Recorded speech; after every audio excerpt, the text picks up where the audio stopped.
Il nous reste quelques jours pour répondre à cette question simple. Oui ou non, voulez-vous donner les moyens à TV Liberté de poursuivre sa mission, son combat? Il nous reste moins d'une semaine pour atteindre nos objectifs financiers. Il faut donc une mobilisation sans précédent pour que TV Liberté vive en 2021. Il vous reste moins d'une semaine pour obtenir un don défiscalisé. Alors foncez sur tvliberté.com et cliquez sur la rubrique dons. Est-ce que nous pouvons compter sur vous? Aidez-nous tout de suite, ensemble, frappons plus fort.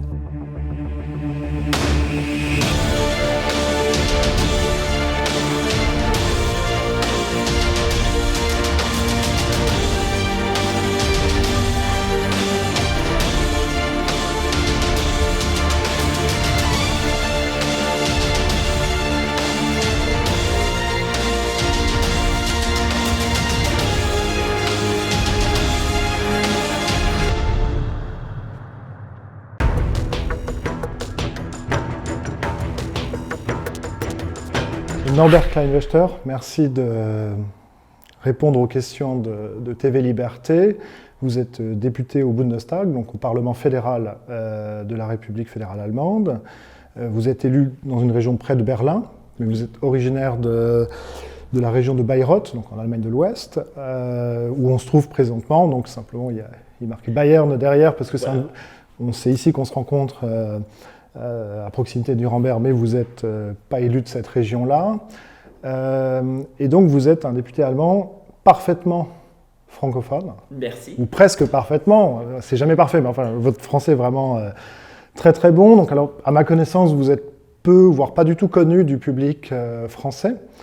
Et donc, est-ce que vous pourriez, premièrement, vous présenter brièvement pour que les téléspectateurs aient la possibilité de vous connaître? Ouais, donc je m'appelle Norbert Kleinwächter, je suis député, comme vous avez dit, au Bundestag, et je suis actif dans la Commission des affaires européennes, aussi dans le bureau de l'Assemblée parlementaire franco-allemande qui a été créée, et dans l'Assemblée parlementaire du Conseil de l'Europe. Donc je m'occupe beaucoup de cette politique franco-allemande, de ce coin des affaires européennes, et aussi bien sûr maintenant avec la législation sur le Covid, avec la migration, de ces questions. Et alors, comment vous en êtes venu à parler aussi bien le français? Je crois que j'ai lu sur votre fiche, fiche du Parlement, que vous avez travaillé à Versailles ou... Bon, je suis professeur en français, donc j'ai fait mes études en français et j'ai travaillé également près de Versailles, à Saint-Quentin-Yvelines, dans une entreprise qui produit des logiciels pour apprendre les langues étrangères par des CD, par le téléphone. Et j'ai travaillé là-bas et aussi pour l'Académie de Versailles en tant que prof d'allemand. Donc j'ai vécu un petit peu en France et je m'intéresse beaucoup à ce pays et j'adore la France. Ah bah, voilà. Alors avant de parler des questions vraiment d'actualité, Covid, etc., les plus brûlantes, ça avait été évoqué brièvement dans le journal de TV Liberté, votre parti, l'AfD, donc l'Alternative pour l'Allemagne, est partiellement sous une enquête de l'Office de protection de la Constitution, qui est chargé, pour résumer, qui traque un peu les partis considérés comme extrémistes ou dont les valeurs ou les actions iraient contre la Constitution de 1949. Et donc une branche de l'AfD s'est retrouvée sous l'enquête de cet office, la branche dite nationaliste, notamment menée par un de ses élus qui est Björn Höcke. Où en est cette affaire qui a perturbé un peu la vie du parti ces derniers mois, ces dernières années? Malheureusement, il y a effectivement cette enquête menée par l'office que vous avez mentionné.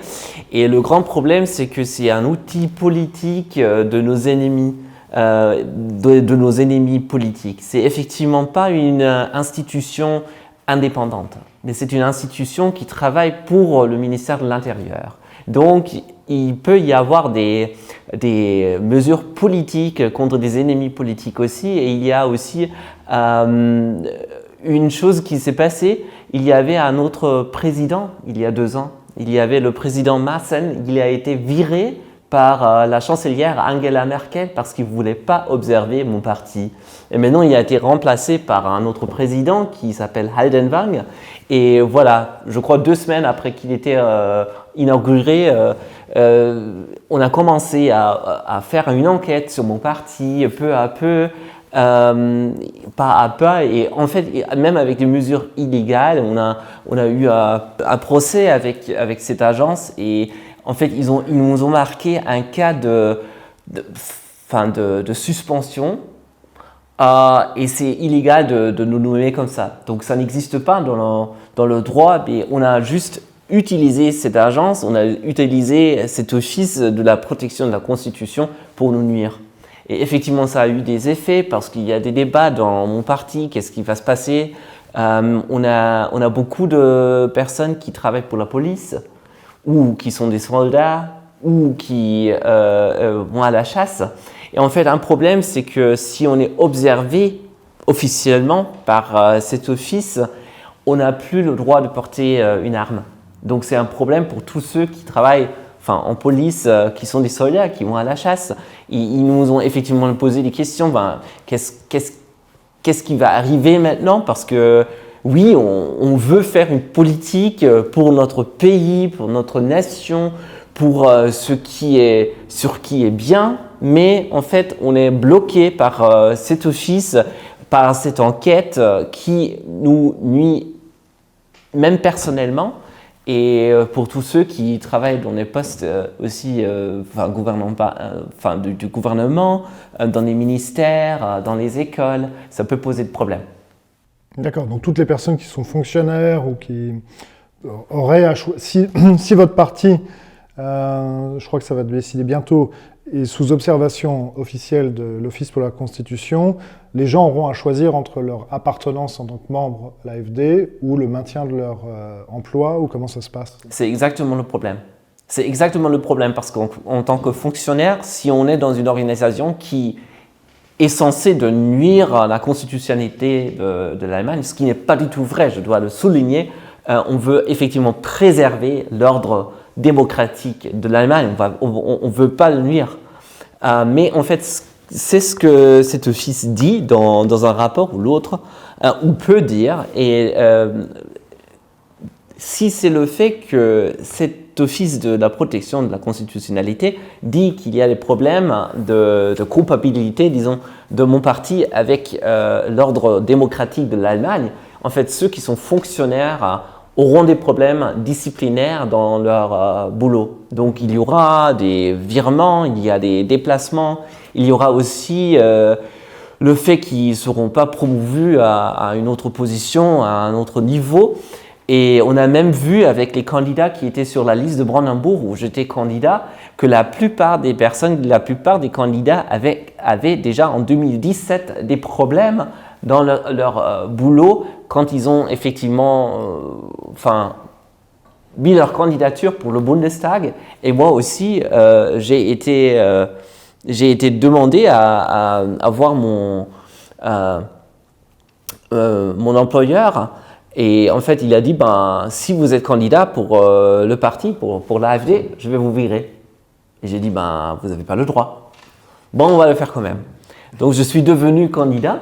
Et effectivement, ils ont essayé de me virer. Et c'était juste par le tribunal, par un procès, que j'ai eu le droit de rester dans ce boulot, même après mon mandat. Mais effectivement, il y a eu un virement. Et c'est une situation insupportable pour la démocratie en Allemagne parce que ça ne va pas du tout que des gens qui s'investissent, qui veulent être actifs en démocratie, qui veulent changer quelque chose dans le pays, mais d'une façon positive et constructive, soit je veux même dire persécutés d'une telle façon. Alors justement, la Constitution, parlons-en. Où en est-on avec le Covid, puisque précisément l'une des spécificités, je crois que comme vous siégez au Conseil de l'Europe, vous vous intéressez de près aux questions de droits de l'homme, y compris de plus en plus dans les pays européens. Où en est la situation législative par rapport au Covid, puisque dans presque tous les pays européens, il y a un certain nombre de libertés plus ou moins fondamentales qui ont été suspendues. Il y a même des pays, bon, ce n'est pas directement le cas de l'Allemagne, des pays, je pense, entre autres, c'est pas le seul, mais la Roumanie qui a même suspendu une partie directement de la Convention européenne des droits de l'homme. Donc là, on est dans une situation tout à fait inédite au niveau européen. Et justement, où en est l'Allemagne de ce point de vue-là? C'est-à-dire les autorités, le gouvernement, qu'ont-ils fait jusqu'à présent? Et par ailleurs, on a quand même observé depuis l'étranger que les Allemands semblaient être précisément l'un des pays d'Europe les plus hostiles aux mesures liées au coronavirus, que ce soit le masque, les restrictions de rassemblement, etc. Et comment l'expliquer? Ou par exemple, dans les pays de l'Est, il y a une apathie assez forte, il y a eu quelques manifestations, mais très peu. En France, ça a pu se mélanger parfois avec d'autres événements, mais les manifestations stricto sensu anti-masques, par exemple, sont très faibles. Alors, il n'y a plus beaucoup de contestations dans les médias en France, mais dans la rue, c'est plus limité. Et en Allemagne, on a vu ces gigantesques images à Berlin, etc. Donc, comment l'expliquer? C'est-à-dire que finalement, est-ce que les Allemands sont peut-être plus attachés au sens premier de leur constitution et de leur liberté? Comment voyez-vous ça? Je le dis ouvertement, les droits de l'homme sont en danger, en péril en Allemagne.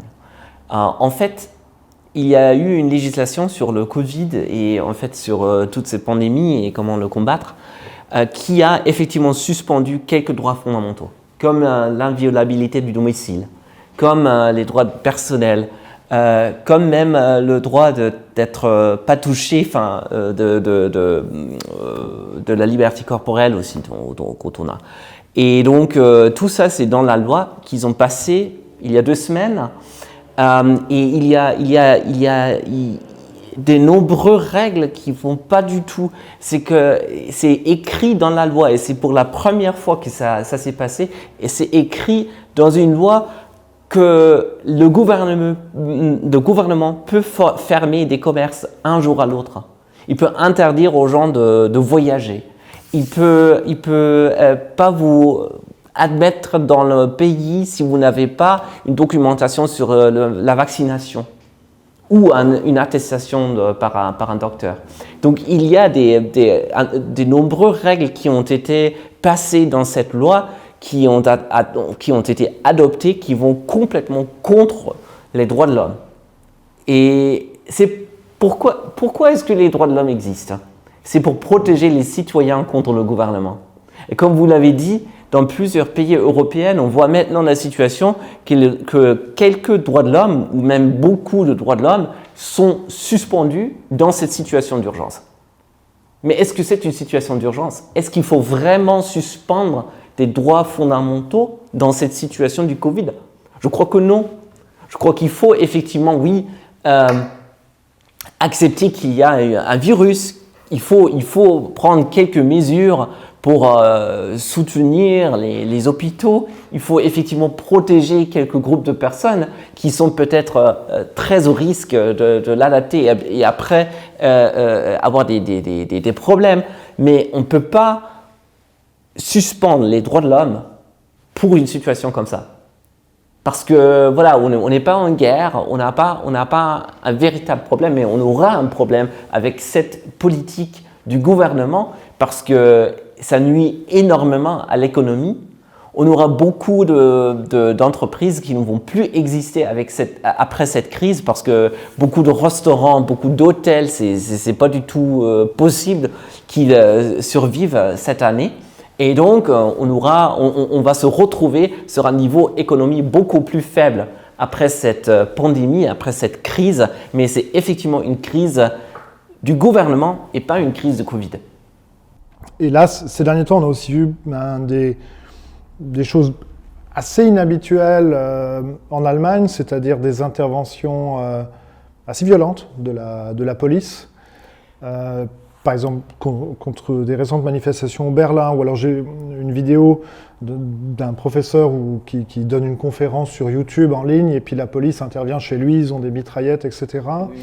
C'est des choses assez inhabituelles qu'on voit en Allemagne. Je le précise par exemple pour nos téléspectateurs, il y a 11 ans, il y avait eu en 2009 à Strasbourg et à Kiel un sommet de l'OTAN. Et il y avait eu des grandes manifestations assez habituelles pour ce type de rassemblement. Et les Black Blocs et autres avaient à peu près réussi à mettre à feu et à sang la ville de Strasbourg, alors que du côté allemand, à Kiel, etc., la police allemande avait tenu les manifestants de façon très ordonnée, alors qu'en France, côté français, on avait même l'hôtel Ibis qui avait brûlé. Donc on a plutôt l'habitude que la police allemande soit très professionnelle et gère bien les manifs. Et là, on a le sentiment que ça dégénère un peu. Tout à fait.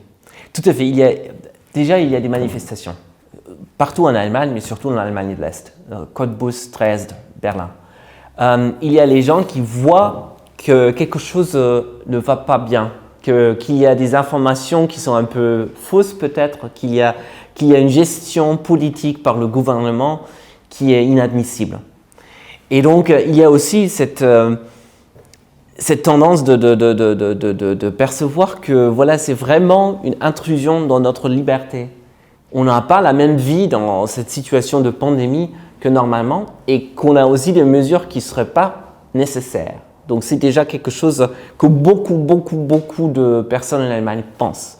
Et il y a ces personnes qui ont créé des organisations vraiment spontanées, qui font des manifestations partout. Il y avait une grande manifestation à Berlin le jour où cette loi sur le Covid a été passée, adoptée dans le Bundestag. Et en fait, c'était directement devant le Bundestag. Cette assemblée, cette manifestation a été interdite par le gouvernement de Berlin. Quand même, ça a eu lieu. Et il y avait des personnes normales. C'était vraiment des gens juste, qu'on voit dans la rue, quoi. C'était des gens qui se sont fait des soucis sur l'état des droits de l'homme et de la démocratie en Allemagne. Et donc, il était dans la rue, mais cette manifestation a été dissolue par la police, même d'une façon très très violente. Et un de mon collègues, Carsten Hilse, il est député aussi, il a même été attaqué par la police parce qu'il n'a pas porté de masque. Mais il a une attestation, il n'est pas forcé de porter un masque parce que pour des raisons médicales. Et il a même été jeté sur terre et il a été arrêté parce que voilà, la police a juste agi d'une façon extrêmement agressive. Et c'est ce qu'on voit dans les manifestations des dernières semaines, que la police est devenue très agressive. Et même, pas seulement la police, mais aussi ce qui s'appelle Ordnungsamt en Allemagne. C'est effectivement une office qui a un peu l'étage de la police, mais sur le niveau municipal.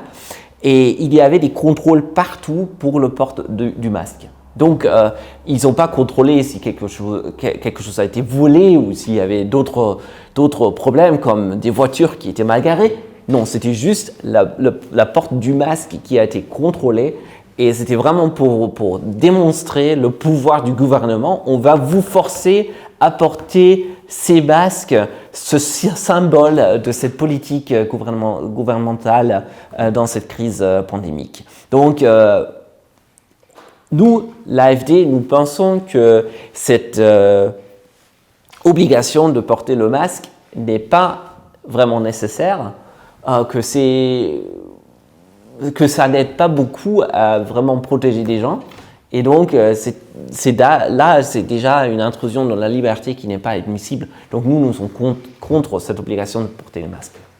Et alors, quel est, selon vous, ce que vous observez, comment expliquez-vous déjà que l'opposition soit plus forte en Allemagne de l'Est, dans l'ancienne RDA, et quel est, selon vous, le profil politique ou culturel ou sociologique des gens qui sont opposés aux mesures liées au Covid?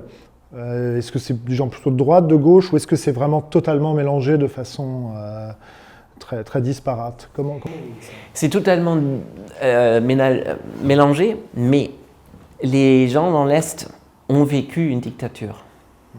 Et ils ont peur de vivre la même chose encore une fois.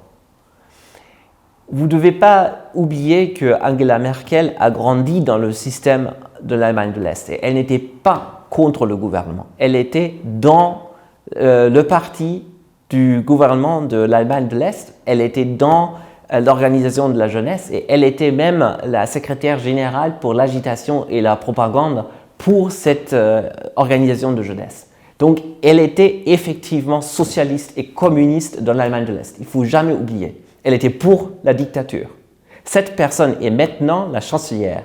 Et quand une personne comme ça commence à prendre des mesures qui pourraient mener à une dictature, je ne dis pas qu'on est déjà dans une dictature, mais il y a des mesures prises qui pourraient mener à une dictature, surtout cette nouvelle loi qui a été passée. C'est un peu comme l'article 48 qu'on avait dans la Constitution de la République de Weimar.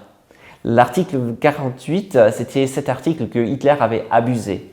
Et c'était la possibilité d'avoir des ordres d'urgence dans un cas d'urgence, qui permettait à suspendre des droits de l'homme.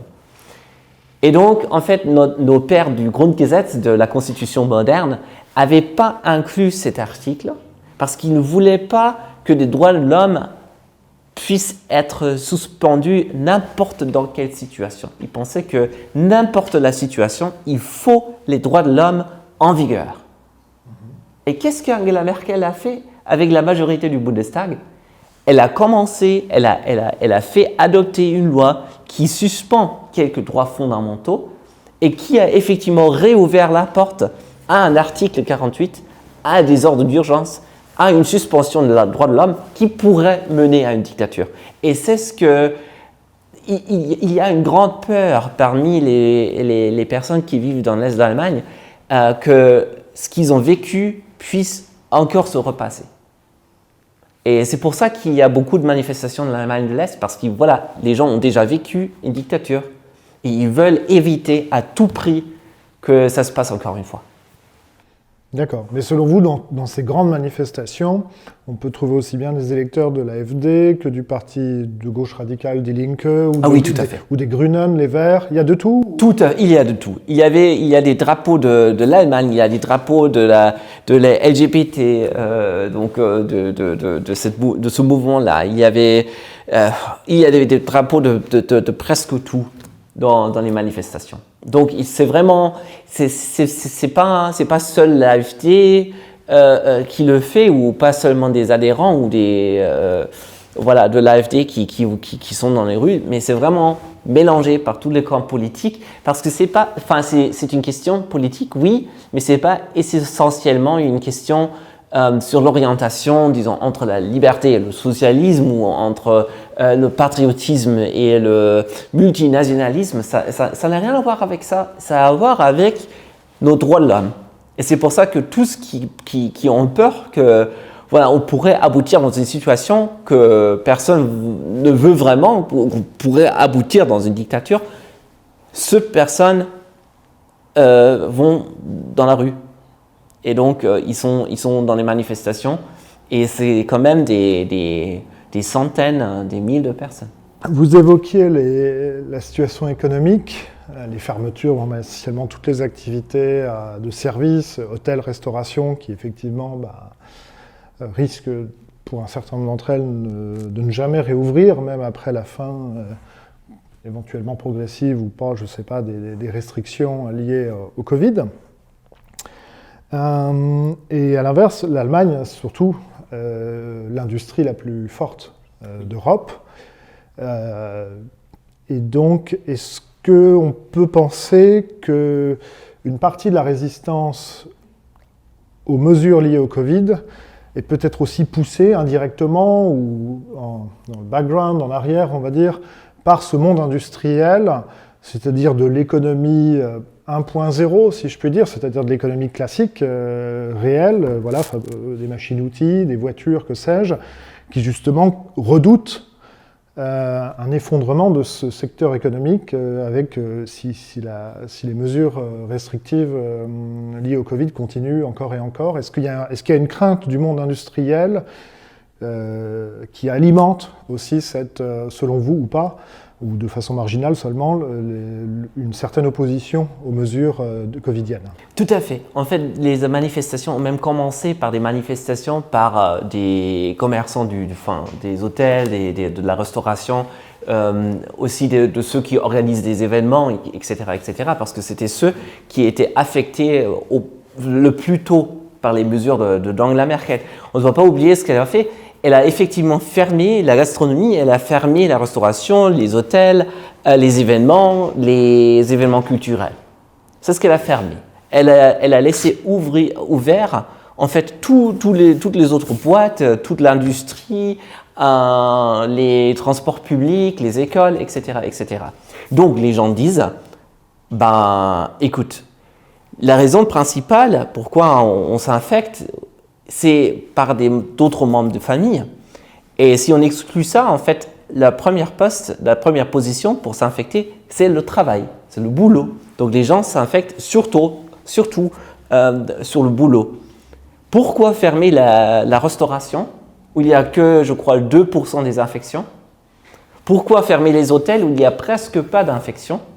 Pourquoi fermer ces entreprises qui ont effectivement des concepts d'hygiène qui sont très très spécialisés et en fait ils ont investi beaucoup d'argent pour avoir un concept qui permet à avoir des gens qui ont des distances d'1,5 mètre, etc., etc. Donc ils ont un peu reconstruit leur salle et tout ça. Et puis voilà, ils ont été fermés et ces industriels ne comprennent pas pourquoi en fait leur branche d'entreprise est fermée alors que d'autres entreprises restent en business, alors que en fait le danger de s'infecter est même plus élevé dans d'autres boîtes que en fait dans la restauration ou dans les hôtels. Et en fait ça nourrit encore un peu l'opposition à ces mesures prises par le gouvernement. Parce que les gens disent, écoute, tout ce que je peux faire dans la vie, c'est je peux aller travailler, je dois aller travailler, je peux aller au supermarché et acheter quelque chose, mais je ne peux pas du tout profiter de la vie. Parce que tout ce qui fait un peu plaisir est fermé. Pour en finir un peu sur le Covid, mais de toute façon qui occupe l'essentiel du sujet, on est en fin 2020. En principe, il y aura des élections l'année prochaine, des élections fédérales en 2021, donc qui verront trouver un ou une remplaçante à Madame Merkel, dont en principe c'est le dernier mandat.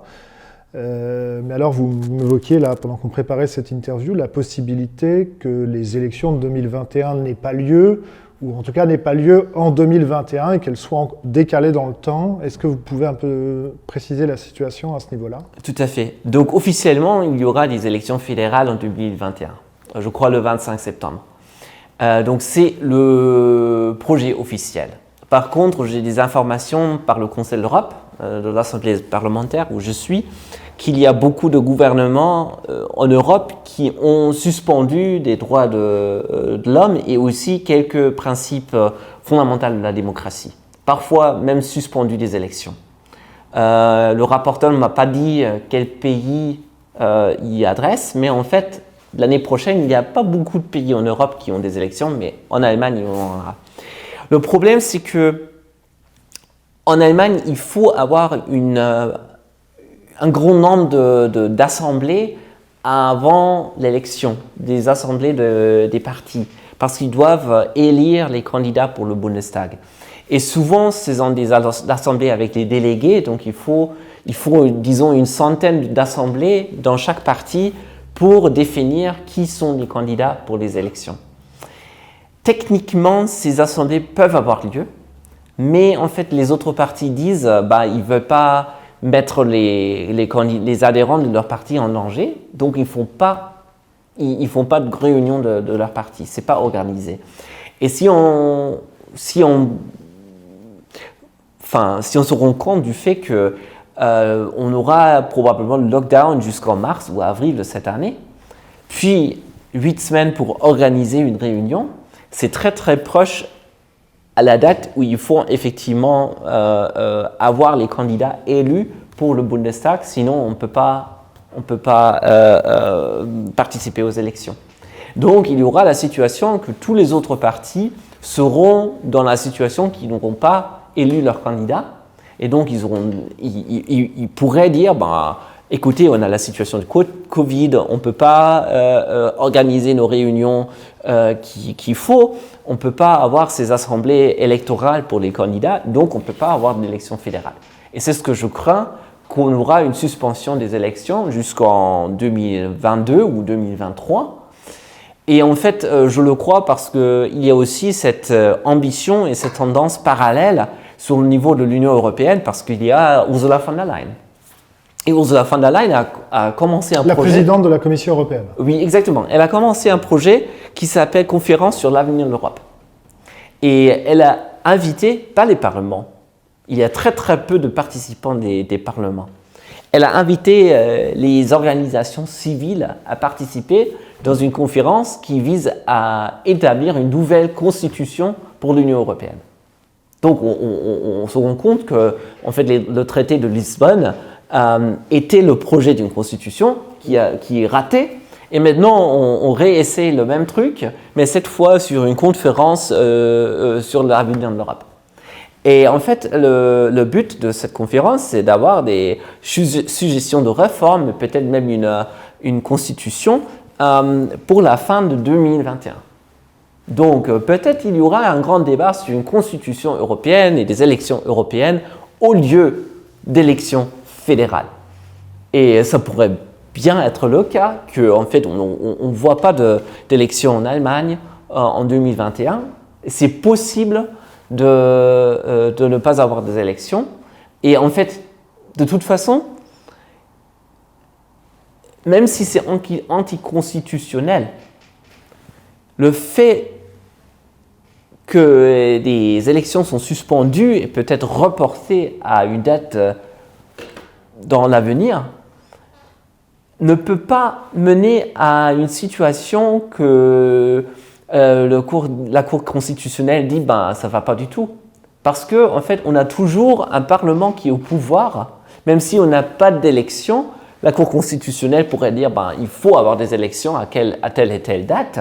Mais si c'est reporté, et la Cour constitutionnelle dit que le droit à la vie et à la santé, qui est aussi un droit de l'homme, surmonte le droit à avoir une élection tous les 4 ans, comme ça serait constitutionnel de reporter les élections, et comme ça pourrait arriver. Donc moi, personnellement, je ne suis pas sûr que les élections auront lieu l'année prochaine. Il y aura quand même des forts doutes que ça va être le cas. Et alors, si elles ont lieu ou quand elles auront lieu, on verra bien comment va se porter selon vous. Alors, évidemment, vous êtes un homme politique et pas un journaliste ou un chroniqueur ou un sondeur, mais est-ce que vous pensez par exemple que la popularité de la CDU va diminuer, peut-être challengée par les Grünen, par les Verts? Est-ce que vous voyez, comment voyez votre parti, l'AfD évidemment, peut-être sur l'autre spectre politique, les Die Linke, donc la gauche, qui est un peu l'équivalent de Jean-Luc Mélenchon en Allemagne. Est-ce que tout ça va être, j'imagine, assez perturbé par le contexte économique, Covid, etc. Qu'est-ce que vous pressentez dans l'éventualité où les élections auraient lieu? Qu'est-ce que vous croyez pressentir pour l'année 2021? Je vous dis honnêtement qu'on ne peut pas le prévoir. Il y a un truc que Merkel a fait qui va changer beaucoup de choses. Déjà, elle a suspendu le droit de faillite. Donc actuellement, il n'y a pas une entreprise ne peut pas faillir actuellement, jusqu'en décembre. Et je ne sais pas si cette loi sera prolongée ou non, donc cette suspension. Mais une fois que ça termine, il y aura des centaines, des milliers d'entreprises qui vont faire faillite. C'est tout à fait clair parce que voilà, avec le lockdown, avec le manque de ressources, etc., c'est impossible qu'ils survivent. Donc il y aura des faillites énormes. Et ces faillites vont effectivement affecter les gens. Par exemple, il y a un coiffeur, il y a une chaîne de coiffeurs, Clear, qui a annoncé que voilà, il va complètement fermer. Il y a plus de, je crois, 400 boutiques en Allemagne et plus que 10 000 personnes qui seront virées. Donc c'est juste Clear, 10 000 personnes. Il y aura des millions, il y a millions d'employeurs qui vont perdre leur poste. C'est malheureusement la vérité et l'effet de cette politique d'Angela Merkel et de ce gouvernement fédéral. Il faut le dire. C'est leur faute, c'est leur lockdown, c'est leur politique qui a fait ça. Et il y aura ces millions d'employeurs qui auront perdu leur poste, qui vont dépendre du réseau social. Mais en fait, il y a une assistance au chômage qui dure seulement 1 an. Donc pendant 1 an, on aura encore des paiements. Et après, on doit effectivement vendre tout ce qu'on a établi, tout ce qu'on a, pour toucher à l'assistance sociale, à la fin. Non ? Et le problème, c'est qu'il y aura des millions de personnes qui vont tout perdre. Donc, En 2021-2022. Donc, ce que vous êtes en train de dire, parce que ça, c'est pas le cas en France, donc nos téléspectateurs comprennent bien, les téléspectateurs français, au bout d'un moment, pour toucher l'assistance sociale, je ne sais pas si on a une voiture, on doit la vendre, ou une maison aussi, ou une maison, oui. Peut-être pas la maison principale, mais la secondaire. C'est ça. Donc, toutes les richesses qu'on a, on pourrait dire. C'est tout fini. À l'exception du domicile principal, quand même. Si, non ? Si elle est trop grande, on doit même vendre la maison principale. D'accord. Donc, les gens perdent tout. Ah oui, effectivement. Effectivement. Et c'est au bout d'un an. Donc, on a 1 an de ces versements de l'assurance de chômage. Voilà, c'est bon. Là, on ne doit rien vendre. C'est à 60%, je crois, du salaire. Et après, on doit vivre de ce qu'on a. Voilà. Donc, les gens vont tout perdre si, en fait, il y a ce grand chômage. Et à un moment ou l'autre, ça doit être le cas. Parce que voilà, la faillite est sûre. C'est juste une question de quand cette loi rentre en vigueur. Et donc, ça va fortement influencer les sondages, ça va fortement influencer les résultats dans l'élection en 2021 ou 2022 ou 2023, n'importe quand. Mais effectivement, ça aura des effets.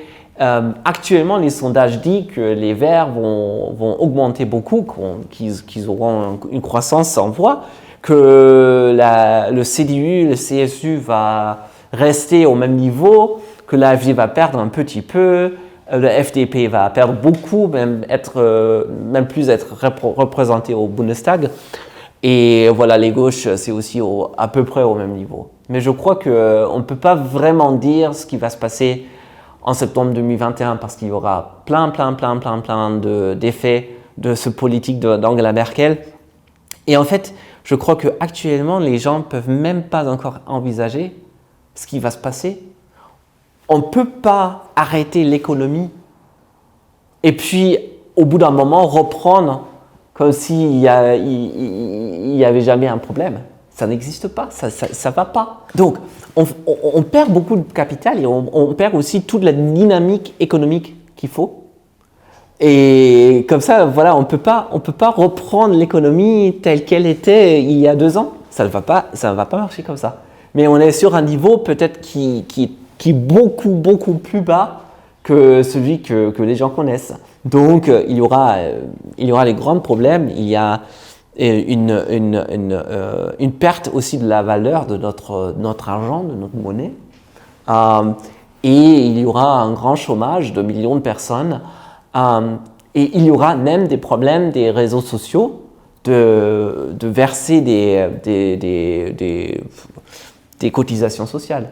Oui. Parce que déjà, c'est l'argent public, mais le public n'a plus de l'argent. C'est tout, c'est que des dettes. Et on a même pas la capitale et aussi l'économie pour encore prendre des dettes. Donc c'est un problème économique énorme et d'une grandeur et d'une magnitude que les gens ne peuvent pas encore comprendre. Donc, alors justement, pour l'instant, vous avez parlé surtout des faillites au niveau individuel, des entreprises, etc. Mais évidemment, il y a l'autre spectre de l'échelle économique, et le macro, au niveau étatique, etc. Donc l'Union européenne a mis sur la table un très grand projet de relance économique qui a été, pour le moment en tout cas, qui a connu le veto de la Hongrie et de la Pologne, parce qu'ils ont il y a eu des conditions de respect de l'état de droit qui ont été assorties au versement de cet argent, mais surtout, au-delà de ce conflit avec Varsovie et Budapest, ce qui était très intéressant, ça a été à un moment donné aussi la cour de Karlsruhe a bloqué à un moment donné ce plan, parce que l'Allemagne étant jusqu'à présent, en tout cas évidemment là après le Covid ça va sûrement être différent, mais jusqu'à présent un des pays les plus gagnants de l'Union européenne, les plus excédentaires d'un point de vue de la balance commerciale, même très excédentaire, parce que l'Allemagne a beaucoup gagné en étant dans l'euro, là où d'autres pays comme l'Italie et la France ont beaucoup reculé, en chiffres absolus et comparatifs avec l'Allemagne depuis qu'on est dans cette même monnaie unique. Et là maintenant il y a un peu l'idée que en Allemagne, j'ai le sentiment, dites-moi si je me trompe, qu'il y a une tendance qui dit on va continuer le projet européen et il faut mettre de l'argent sur la table pour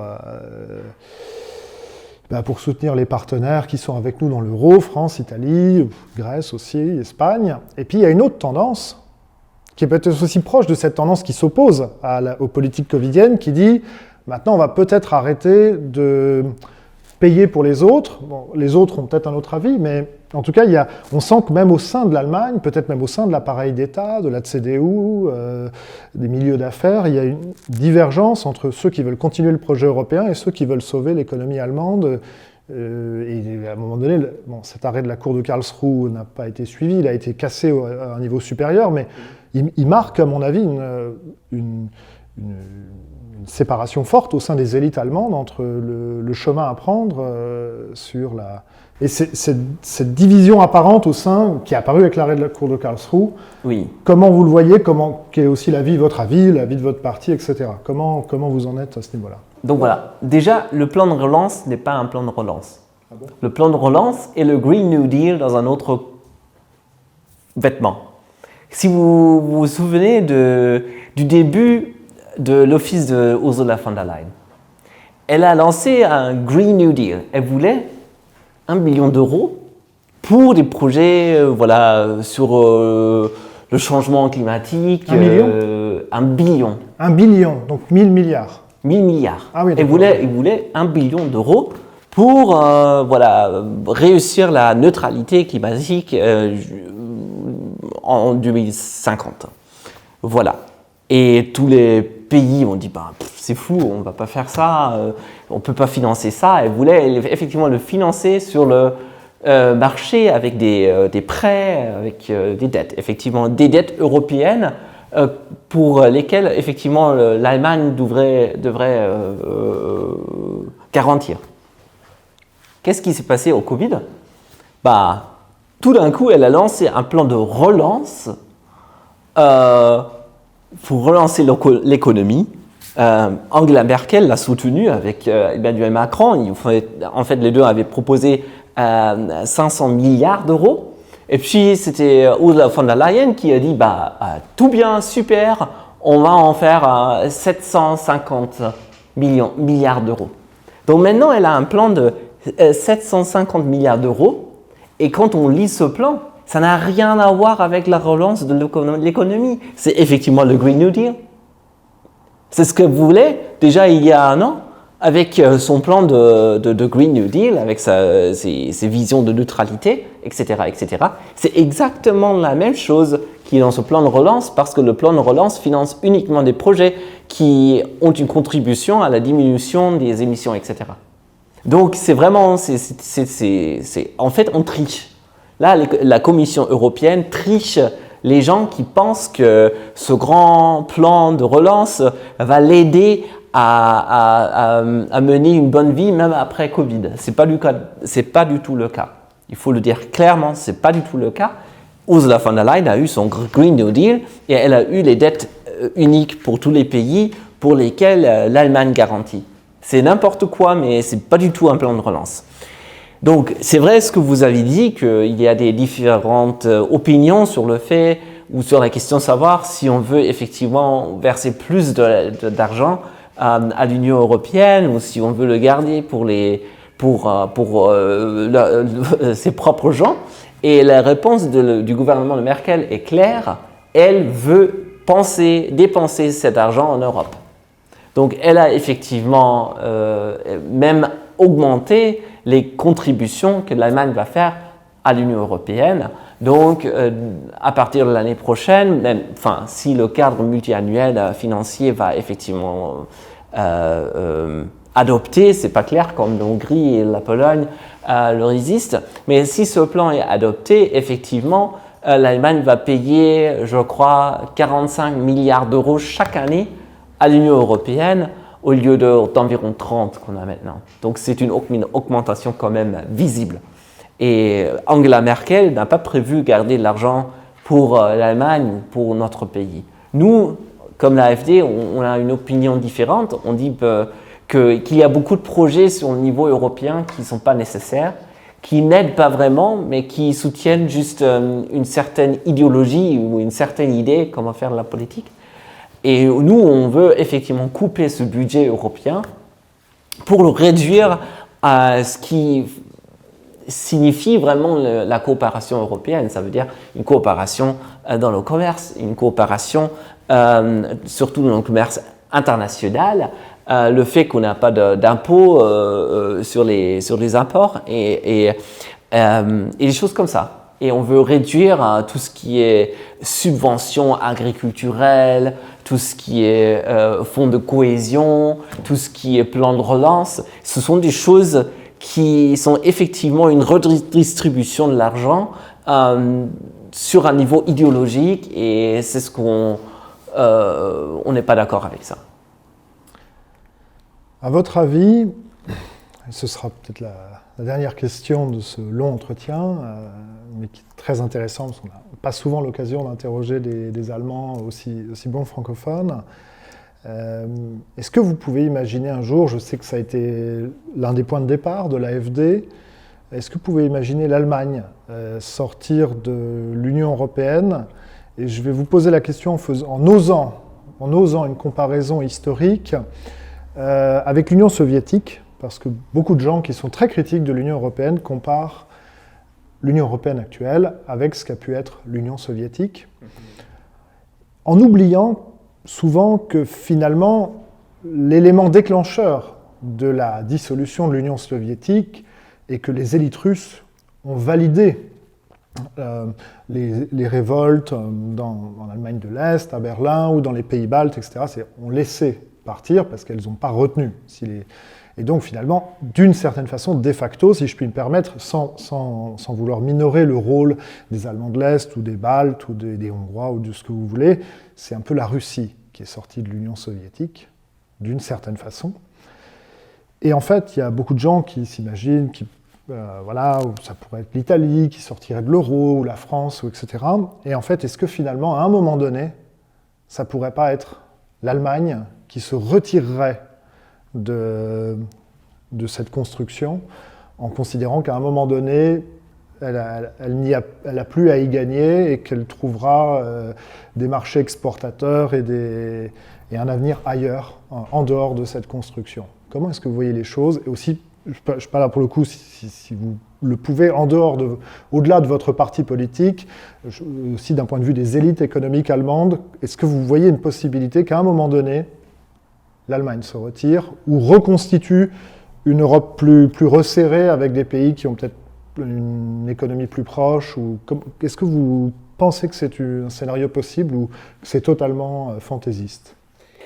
C'est possible, mais je crois effectivement qu'il y aura une crise avant ça. Il y aura une crise de la monnaie, déjà avec l'euro, avec toutes les dettes que les pays européens ont. Déjà la France, je crois que c'est 100% du produit national, etc. La Grèce même plus. Ce sont des valeurs qui ne sont pas du tout soutenables. Donc c'est économiquement inimaginable que ça tient. Voilà. Et je crois qu'il y aura une crise économique avant une réorganisation de la coopération européenne. Et je crois qu'elle aura lieu. Elle devra avoir lieu. Je crois qu'il y aura cette réorganisation qui va arriver. Et je crois qu'il y aura des pays comme la Pologne ou la Hongrie qui vont dire arrêtez à nous dire ce qu'on doit faire dans notre pays. On est tellement content d'être souverain maintenant qu'on ne veut pas avoir une autorité de Bruxelles qui nous dit il faut envoyer 80% des enfants à la crèche parce que sinon vous ne pouvez pas toucher à cette ou cette cotisation, de je sais pas quoi. Et c'est le système comme il marche actuellement en Europe et ça ne va pas parce qu'il y a toujours des cotisations liées à des projets idéologiques. Et c'est quelque chose qui ne va pas ensemble parce qu'il y a quand même parfois des gros conflits avec ce que les pays et les populations des pays veulent et de ce que le gouvernement de Bruxelles veut que les pays fassent. Donc je crois qu'il y aura une réorganisation de l'Union européenne sous condition qu'il y a cette crise économique et de la monnaie.